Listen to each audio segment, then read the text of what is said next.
In the world of B2B FinTech, the typical content marketing tactics don't always apply. A lot of content marketing advice out there is actually more for software companies, where customers are typically worth under 5K a year and the perceived risk for the buyer is often on the lower end. But in B2B FinTech, we're often dealing with 6 or 7-figure deals, sales cycles that take over 6 months, and integrations that can also take months. And the risk for the buyer is a lot higher as well. So these are not people who are going to convert after seeing one ad or even one blog post. They often require 30, 40, or even 60 touch points before converting. Which is why in this space, it makes more sense to do account-based marketing, where you've got a list of accounts, you create very personalized marketing, and target them specifically in a joint effort with sales. And in this scenario, what is the role of content? What kind of content should you be producing? And how do you know it's working? How do you track success? That's what we discuss in today's episode with Scott Henderson, Senior Digital Marketing Manager at Galileo, and Rosa McGoldrick, Head of Corporate Communications at Galileo as well. Scott has extensive experience in fintech, starting off his journey in the financial advisor space, followed by building his own personal finance website, much like what I did actually back in the day. He then went on to do marketing for a B2C FinTech called Cube Money, and he's now at Galileo.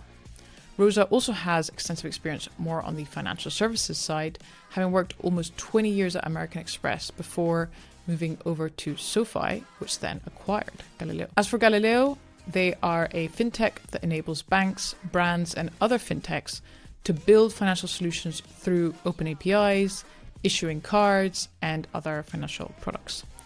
They've actually been around for over 2 decades and one of the first fintechs to appear. And in this episode, we talk about content's role in the sales cycle, how analyzing sales calls has helped them come up with content topics, how they're using content for sales enablement with Confluence as a repository, using proprietary data in a cost-effective way to improve their long-form content like reports, and how they're using AI and LLMs to localize their content to other languages. Without further ado, let's get to the episode.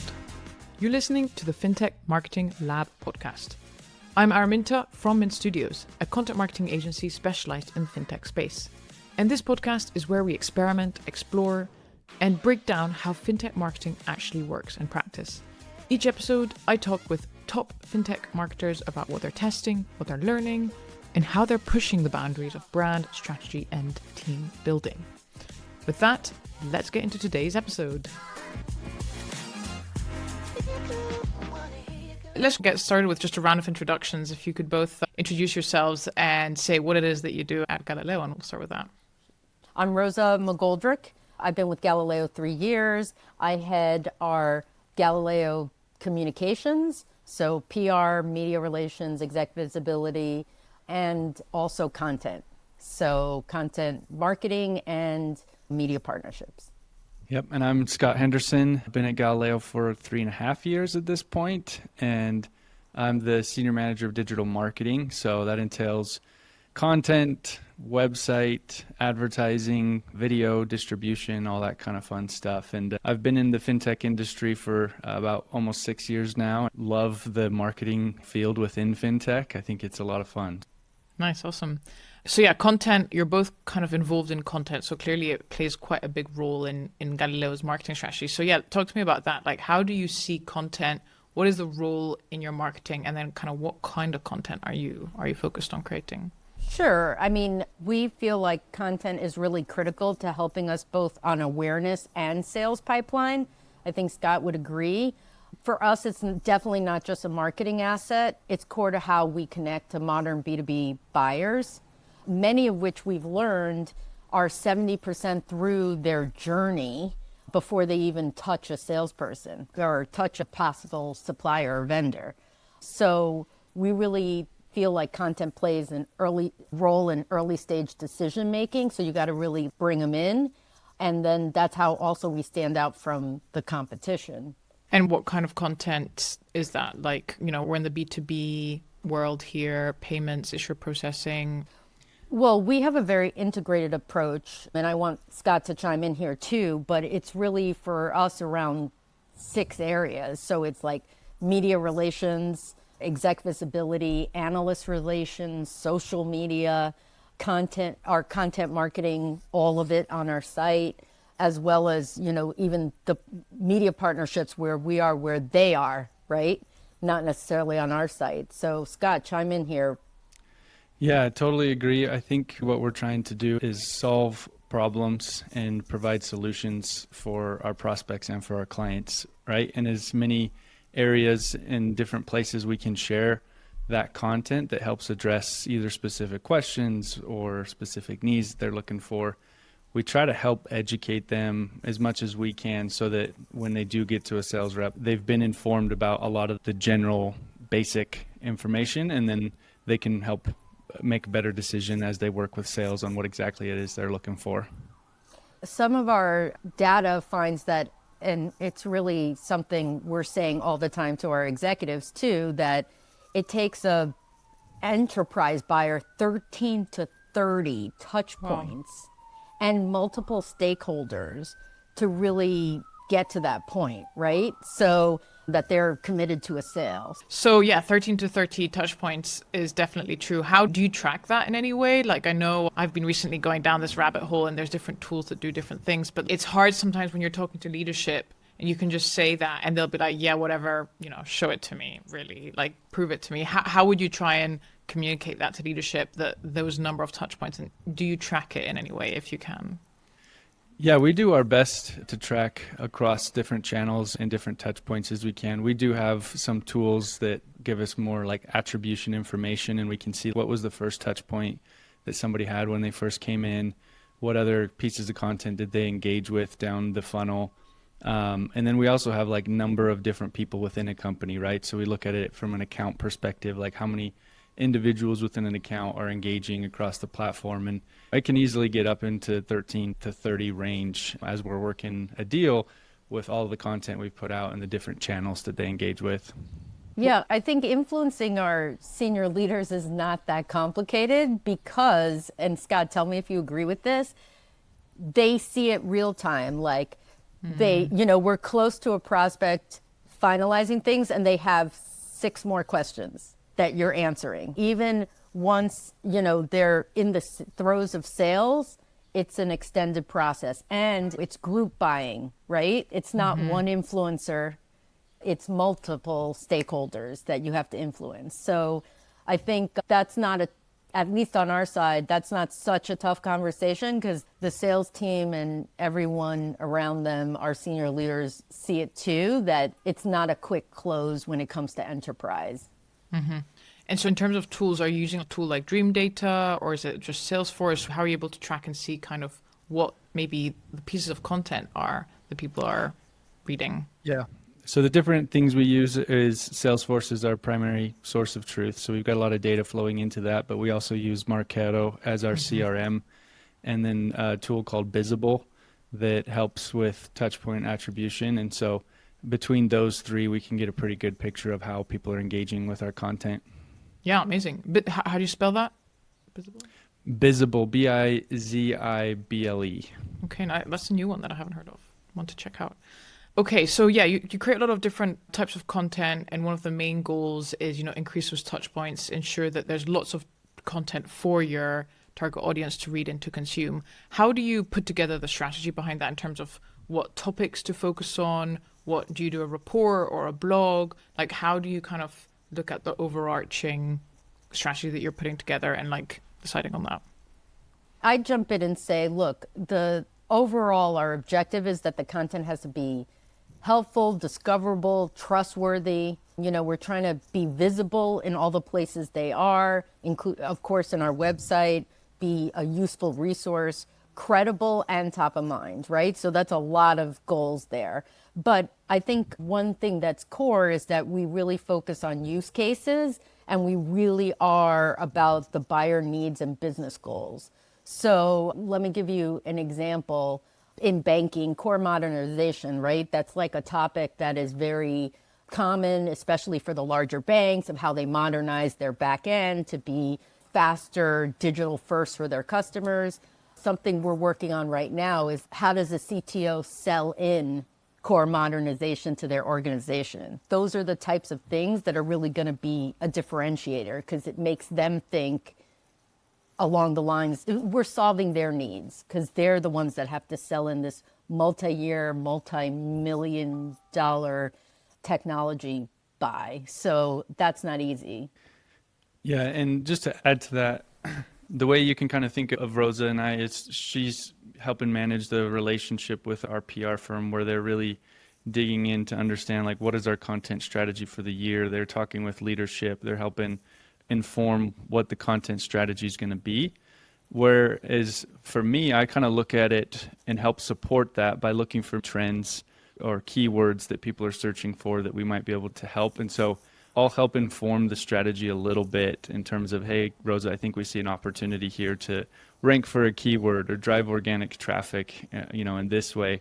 That'll just be a small piece of the content strategy that we try to create a blog post or content around to help drive some of that long-term traffic. And then, like Rosa said, putting together case studies and ebooks that we can use as a lead generation tool to help our prospects get that extra layer of information that they otherwise wouldn't get unless they gave us their email or something. A great example of that would be our FBO, right, Scott? Yeah. You came to me like there was a definite need in the marketplace to really understand FBO accounts, not how Galileo alone manages, but just the broader why they're important, people, how you should think about it. And so that was one that Scott tapped me, and it's definitely gotten great metrics because a lot of people want to understand that piece. Yeah.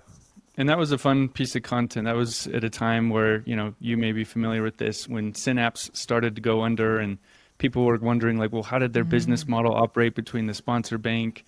And really the question came down to the ledger and how they operated there for the benefit of accounts, which we call FBO accounts. We didn't really have a good piece around educating someone on what does that actually mean? How do they work? How does Galileo operate when it comes to those? And so we put together a long form article around that, and it immediately started ranking, and we've seen good consistent traffic coming from it since then. And we've tried, with other keywords in a similar phrase, like bin sponsorship, things in banking, and we've seen some good results that way with content. Yeah, interesting about FBO. How do you kind of stay on top of what maybe those important, interesting topics are? Do you subscribe to newsletters? Are you just following certain people online? How do you know a little bit what your ideal customers are interested in? Yeah, we definitely work on it as a team. There's a lot of different things. We're actually going through this new exercise about pain points and triggers. So we as a team have a lot of each of our specific areas. We're looking at what are the pain points or triggers that our prospects have that we can now help make an informed decision on to help answer those or help direct them in the process. So for my area, I'm looking at keywords, keyword research within Google.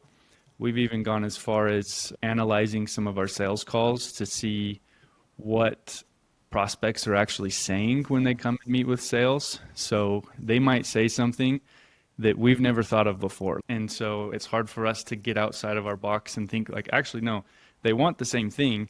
They're just saying it in a different way. So if we can create some content around how they speak about it, it can usually resonate with them better. Yeah, for me, it's definitely the news and influencers, Simon Taylor. We have actually a long list of those that are in our industry that are constantly giving us insights on that. And then the other thing I'd say, which we're all guilty of not doing enough of, Scott is better at it, I'm trying to get better at it, is being close to sales. Scott is really good at that. You get mired in your day-to-day, having to produce, but I'm making a real concerted effort, and it really helps because it's critical. Like they're the ones on the front line, and you get a lot of insights from them when they have the time. Yeah, no, definitely. I think sales recordings or just talking to sales is my favorite way to get, as an SEO agency ourselves, we've actually started playing around with using AI so usually we would listen to a sales call, and as you're listening, you're like, oh, this could be interesting. But then with that recording, you can also use ChatGPT or Claude or whatever to extract even more ideas. And there's some really interesting prompts that you can use to get more ideas. There's also a couple of websites, one called Write Sonic, for example. So that's an interesting use case for AI, using it to extract even more keywords or ideas from sales calls. But yeah, I totally agree. Sales teams are the best because they're like actively talking to their customers every day.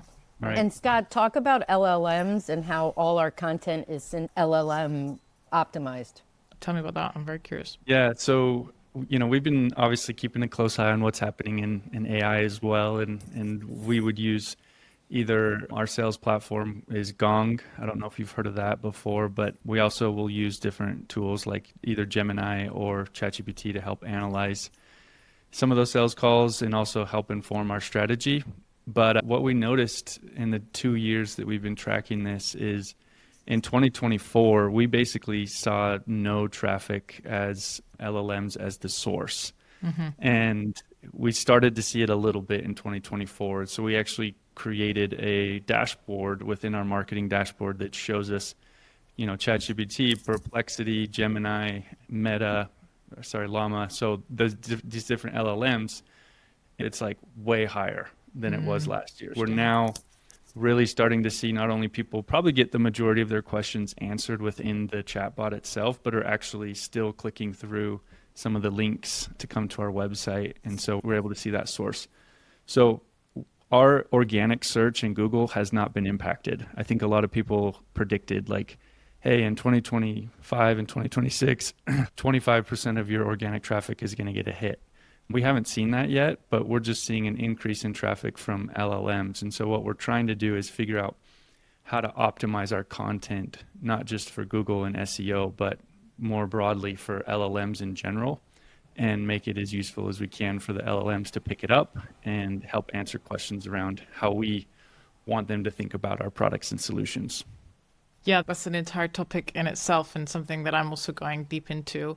I think one interesting thing, I'm curious, as you're optimizing this, are you optimizing more for top, middle, or bottom of the funnel? What kind of content are you trying to optimize? Because what we've been seeing is that if the thing about top of the funnel, someone who's looking up, what is issuer processing or something like that, it's very unlikely that the LLM is going to source you because they're just looking for information. They're not looking for a product or solution. But if they're looking for someone who can help me with card issuing, they're actually looking for a website. They're actually looking for a source. And then, hopefully the Galileo would then turn up.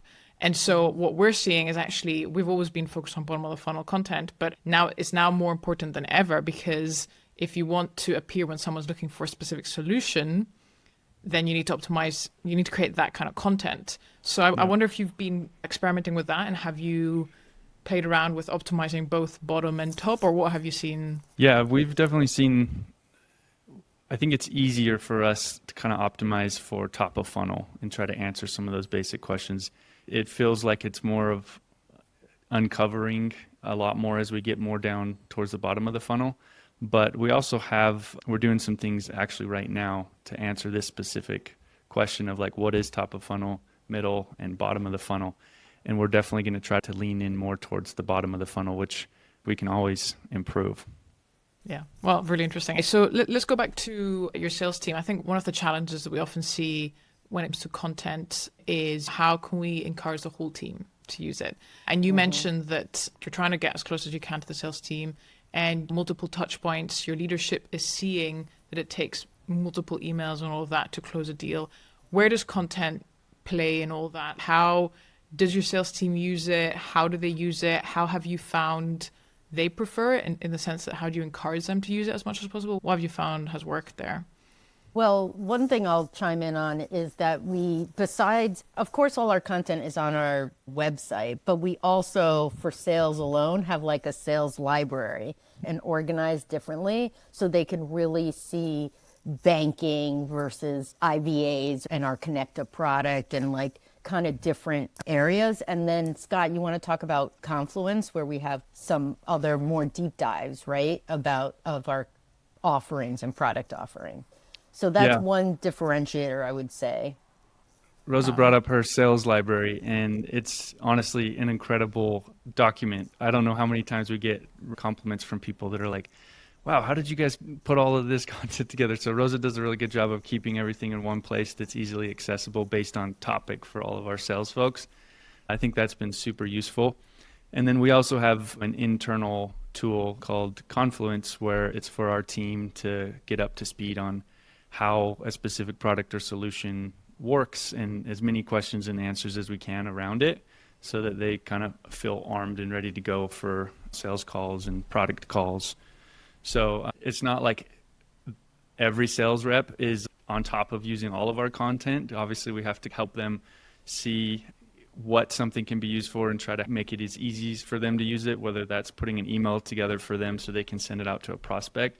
But we do have a couple of sales reps that are really good at using all of our content and sending it to prospects themselves and adopting it to what they do.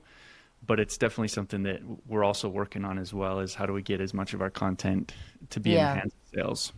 Yeah, one thing I've been doing lately is some of our content is bylined by them, which really makes, I know they're going to syndicate their own points of view and blogs too. So we marry the two, like content I might already have in the works with their tips and tricks. So we just started a little bit of that. But look, we are struggling with social media, like getting them to push through social. And we have some considerations up our sleeve. I mean, we did have a tool that did that before and it wasn't so used, but I think we're going to revisit that again.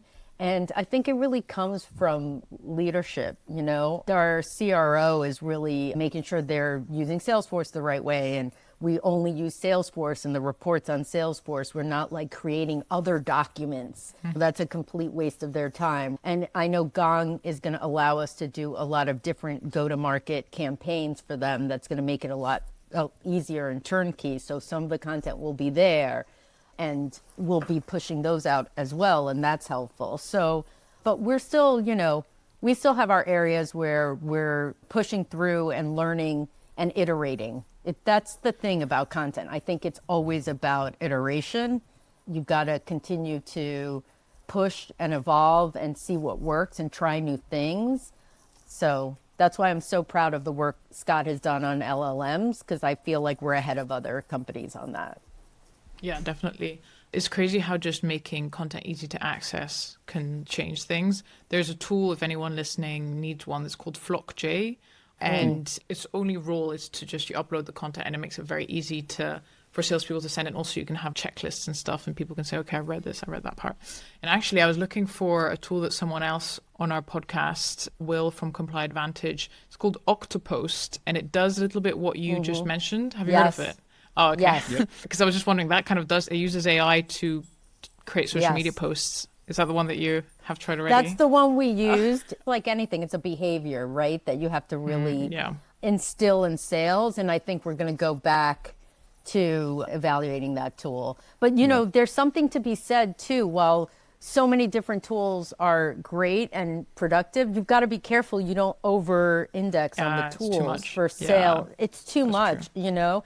I've been on some training calls where they're just like, so you've got to really, it takes time, it takes commitment, but you've got to also like limit how many tools you give them, because it's not fair. Sometimes it's not fair. Yeah, and as a marketing team, sometimes what we found ourselves is providing a lot of the training for the whole revenue team and for the sales team, because like, if we're going to adopt a tool, we want to make sure they know how to use it, they're familiar with it, and that sometimes takes learning and training. And so we try to help enable our sales as much as we can with tools. Like last week, we just did a training on how to get the most out of Gemini and email and Drive and all that kind of stuff that we have built into our Google Suite. So very cool. You're like at the forefront of LLMs and stuff, so that's great.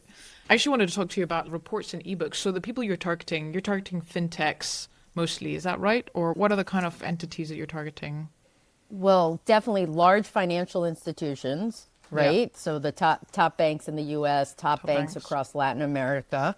Fintechs, as you said, yes. And then brands as well. You might have seen our announcement with Wyndham on a co-branded debit product with Wyndham, and we have other announcements coming up later in the year. But that's kind of a new territory we're updating analysts on, and, you know, kind of building content around that offering as well to demystify a little bit for brands the benefits, you know, of of really looking at co-branded debit, where a lot of them have credit products already. These large brands like Wyndham, it's like debit, the power of debit, and then supplementing their credit products with debit offerings as well. And by the way, younger generations want debit.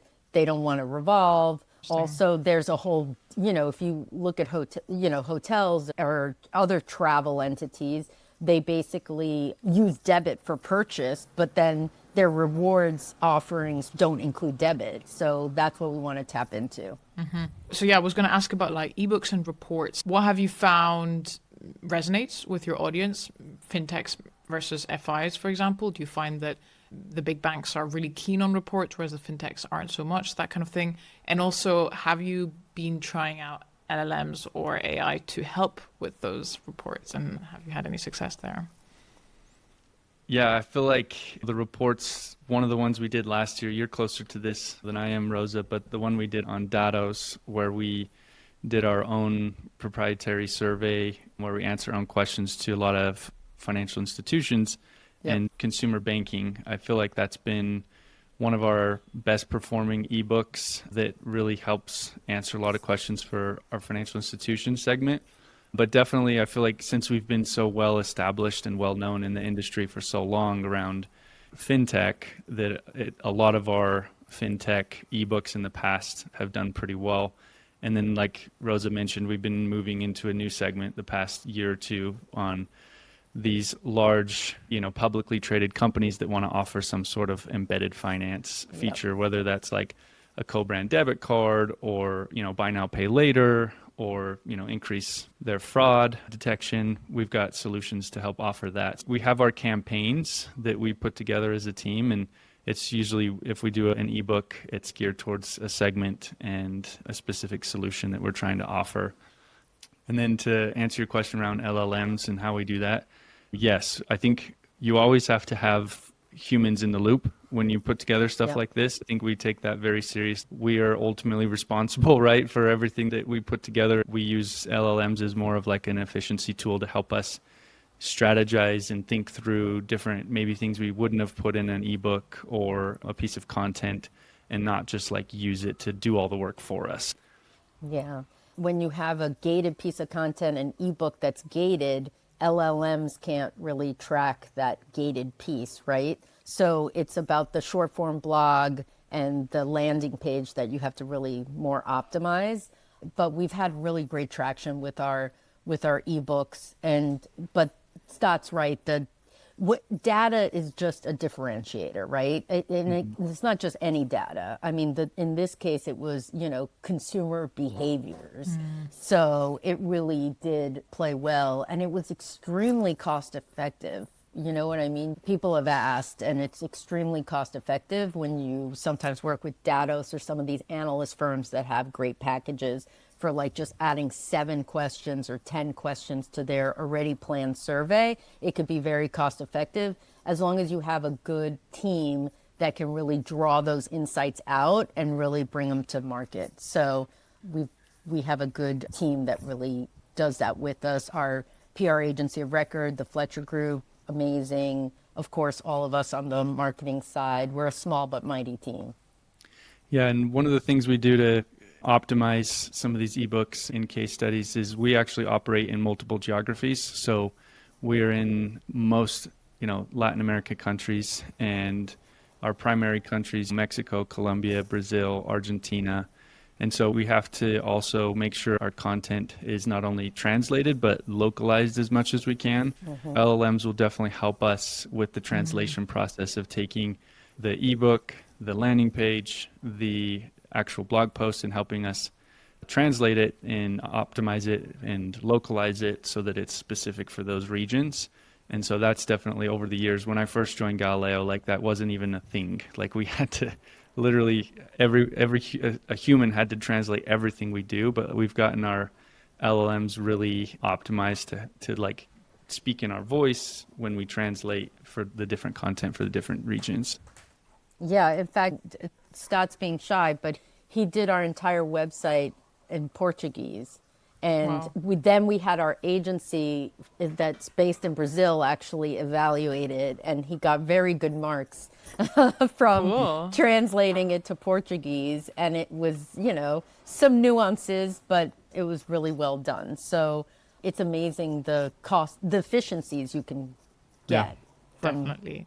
It's such a that. great use case for It AI really is is a to great- help distribute or help reach. Well, so this was going to be one of my questions about, well, first of all, I wanted to go back to the Datos report. For those who are maybe not super used to, because we hear this a lot in the content space, like if you want to stand out, you need to do proprietary data, that kind of thing. So would you be able to walk through a little bit what that process was like? Because I think I totally agree with you. I think having that data makes such a big difference. And I think a lot of marketing teams wished they could do that, but they're not in a position to maybe put together a survey. They don't know where to start, that kind of thing. So how would you advise kind of that process to be? Yeah, so look, I feel like these analyst firms will work with you. When I first came to Galileo, there was already in play a survey we were doing, and it was extremely expensive to some extent. That's when you do a full study, right? Soup to nuts with a third party. There are opportunities with analyst firms to do, let's say they're already doing a study on fraud and you add 5 questions. That's a lot more effective than doing a soup to nuts complete buy for a study. And you'd be surprised if you ask the right 5 to 10 questions, you could get almost as if you did a whole proprietary study, and it's a lot more cost effective. So I would say I've done them both, and I've spent a lot of money on the first one, and I actually got more out of the one with Datos. And then the brand name is good too, right? And we're considering other partners as well. I mean, as I had shared, analyst relations is part of our, go-to-market strategy, and so it clearly dovetails very succinctly in with the media relations and all the other facets of our content strategy. So how did you know that Datos was doing a study already? Like, how did you know to then say, okay, can you add those 5 questions? Because we went to them for costs on a proprietary study. Oh, I see. And then they had offered that up, and now we are the wiser for it, right? So now I'm not going to do proprietary studies. I'm going to see where I can connect to other studies they're doing. In fact, we're working with Javelin right now. It's a little different. Their study was already kind of done, but we're updating our fraud ebook, and we really want data. And so we're partnering with Javelin on that ebook and white paper study as well. And I think, for us, for the past 3 years, I've really been against white papers. They're just because they're too dense and because you have to pull out the nuggets. In this world of Chat GPT, no one wants to read 20 pages of deep content, except for my fraud product owner. He definitely loves the white paper, and he probably knows most of what's in there already. But yeah, that's not high on my list because it's just too dense. I think they download it, but I don't know that they really get to it. So you've got to make it digestible. I mean, that's been that way for many moons. That's not a unique point of view. So I guess my question is, how do you know, though, when Datos is doing a study on that specific, because they don't publish it, do they? No. Do they tell the world? So how did you know that they were doing a study that you could piggyback on it? It's all about planning, right? So all of us are talking to our media partners. We're talking to our analysts of what they have planned for the following year. And that's when you have to get in, after the summer, August, we're already planning at Galileo for the next year. So those are really the critical months to get in and test those things and take chances on certain things. No, I think that's just a really good way, because exactly what you said, right? It's often really expensive. And so piggybacking on someone else who's doing a study is maybe a good way to overcome that challenge a little bit. And they're not like with any competitor, so it really plays well. And then you get discounts if you commit before the new year. Good to know. They'll work with you too if you commit before the new year, because they're trying to get all their sales in. Of course. No, I love it. This is really good. And then you said, okay, so Latin America, have you found, so you're translating as well, you're localizing. What have you found? How is it different selling issuer processing to Latin American banks or fintechs? Like, do you find that the content has to be different, or as in maybe different formats or different topics? How have you tried to approach that as a small American team? Yeah, so one of the things we started doing this year, Rosa and I and the team we've looked at what content has performed really well in the US over the past few years and how can we localize it for different countries. So for example, when we talk about instant payments or ACH rails or anything like that in the US, and we just simply translate that and put it in Brazil, nothing's going to happen because they're like, we don't know about these different things. We have to localize it for Pix, right?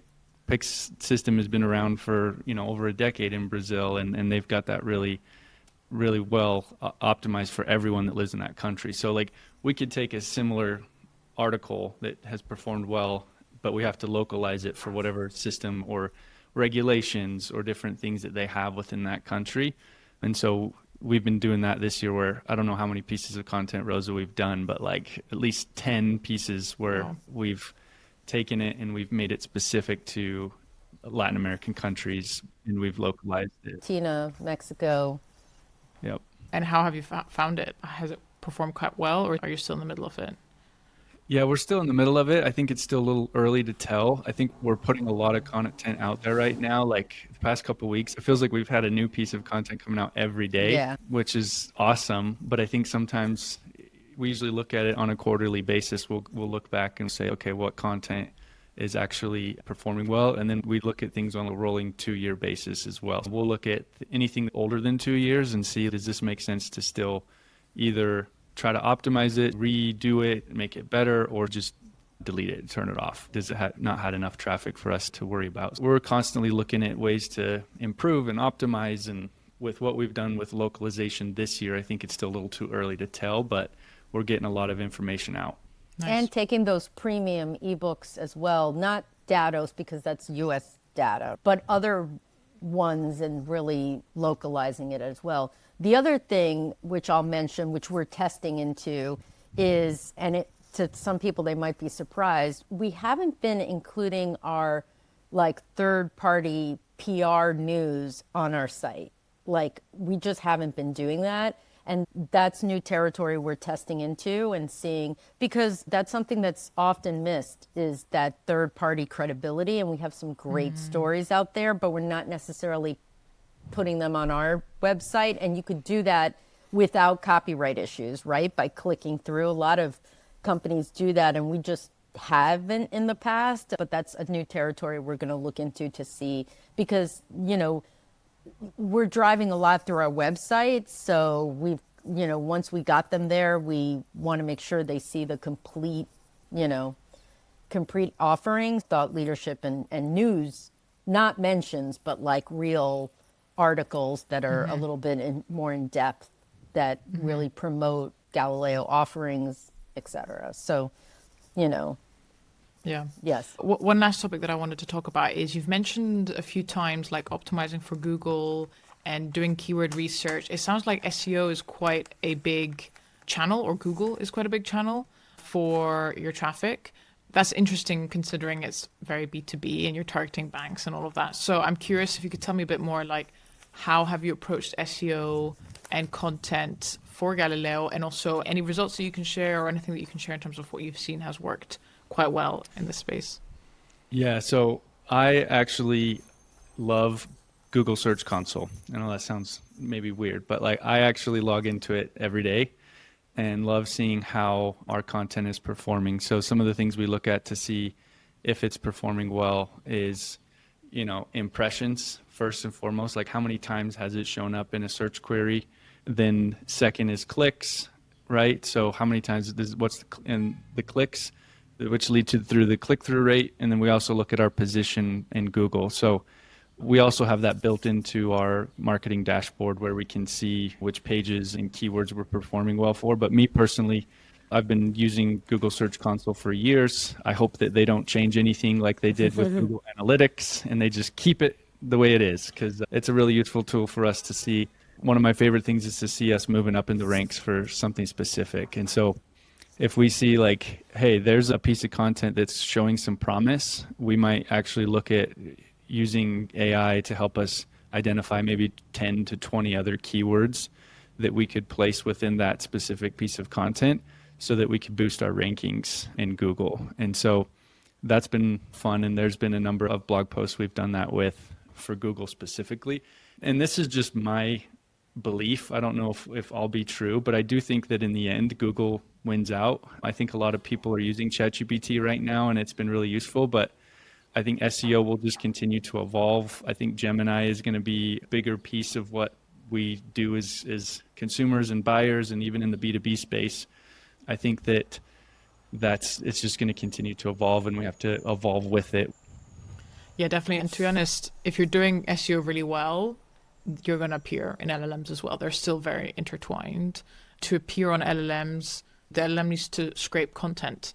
So the content still has to be created. Someone still has to do that. There's a few things like doing like best XYZ is maybe more important now because LLMs don't see the bias. For example, Galileo wrote an article like top issuer processors. The LLM can't tell that Galileo is one of the issuer processors, so maybe there's a bit of bias there. So that is one, like, there are some types of content that seem to be quite important. I think everyone's also talking about digital PR is more important than ever. So being mentioned in other websites, like what you were saying, Rosa, making sure that you're appearing in those publications. Sounds like you're doing all the right things, but I'm very interested to see also if you find that your target audience is using those LLMs a lot. I imagine they are, like most people, but I don't know if there's maybe a skew, like maybe financial institutions aren't using it as much as people who work at fintechs. Yeah, I think right now the two biggest sources are ChatGPT and Gemini. I think ChatGPT right now for us is showing the most traffic source. But one other thing I'll mention that we're doing is not just looking at things in LLMs on a keyword basis, but from a brand perspective. Okay. So we're actually using a new tool called Revere. It's probably something you haven't heard of. It's a new thing here in the US, but it actually helps us analyze how Galileo is being perceived in all LLMs. So we could actually stack all 5 or 6 LLMs and ask one question, and it'll give us different answers because they're different large language models. But it's amazing to see what we can actually see what the pros and cons of Galileo are, what the strengths and weaknesses are. So we're actually using that to inform some of the content and decisions that we decide down the road. This is fairly new for us, but we can see like, okay, Galileo compared to the competitors actually struggles in these 3 areas compared to competitors. So we need to create some content around these specific areas. And it's this tool that's helping us identify what those strengths and weaknesses are. We also want to lean into our strengths, right? We want to understand what people out in the marketplace see us as good as and make sure that we lean into that. And all of it can be gleaned from LLMs. It's crazy. Very interesting. So how do you spell Revere as well, just so listeners know where to find it? Yeah, it's Revre, I believe. Okay, perfect. An AI consulting firm that helps us Revere LLM. There's so many of these. I'm using one called Peek, PEEC.ai, and that one's okay as well. But I think, yeah, there's a bunch of them like out right now, and I think we'll see which one's the best at the moment. But no, it's an interesting time to be testing these tools, and it sounds like you're doing all the right things, so that's really exciting. Proportion. It's easy to feel like we're way behind everyone else. You think everyone else is doing something, I know. And then you realize, actually, we're doing okay. I mean, one of the questions I love that you brought up is like, what are some of the pitfalls? As I'm going through the list in my head, I'm like, I don't know. I'm still pushing in that direction, like, neglecting middle of the funnel. We got to do more on that. I think we're good at writing for buyers, not peers, but can be a slippery slope. Sure. Leading with features and not outcomes. Outcomes are really the holy grail. I already discussed under leveraging third-party credibility, right? Yeah. You're under leveraging that if it's not on your site and integrated. And that's a new consultant that's on board that we've been working with and brought that up. It's so basic, but we're going to test into that. And then, of course, the failing to localize is another thing that a lot of people, which, Scott gave an earlier good example, like that's a table stakes at this point. So, yeah. So those are some of the things we keep top of mind, but we're all guilty. I want to throw that out there that, we're all guilty. So just, we got to keep at it.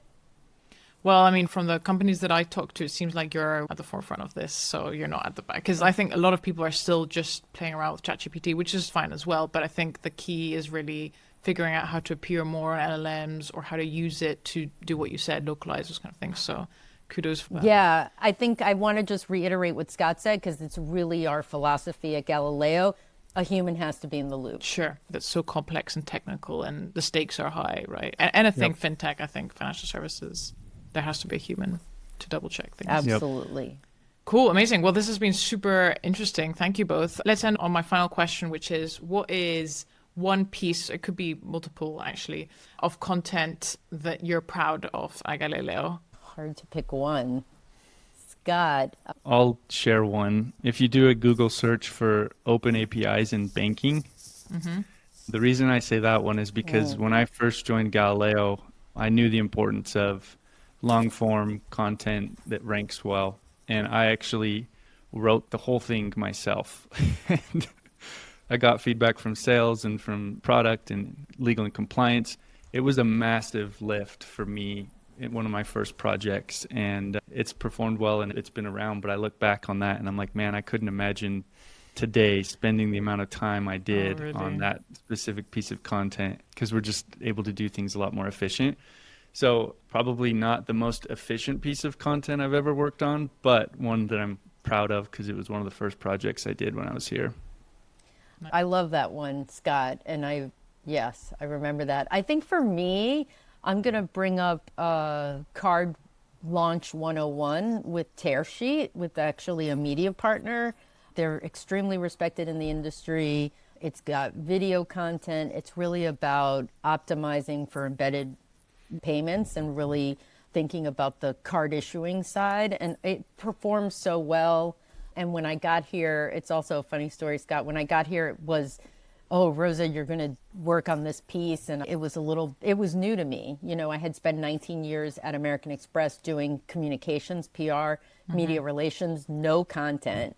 So this was really new to me, and it has performed so well. In fact, we're refreshing it this year again. I just have a special place in my heart for that piece.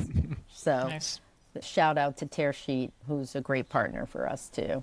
Amazing. We'll link those out so anyone can see them. Oh, good. Cool. Well, thank you so much, Scott and Rosa, for jumping on. Really appreciate it. It's been really interesting to see the inside of your content as well as how you're using AI. I think there's a lot that we can learn from there. So I appreciate you sharing that. And yeah, we're looking forward to having this published in the world. Awesome. Thank you. Thank you for having us. A lot of fun. Thank you for listening. You can find show notes and information about guests at fintechmarketinghub.com/podcast. And finally, huge thanks to Arama.tv for producing this podcast. We look forward to having you on our next episode.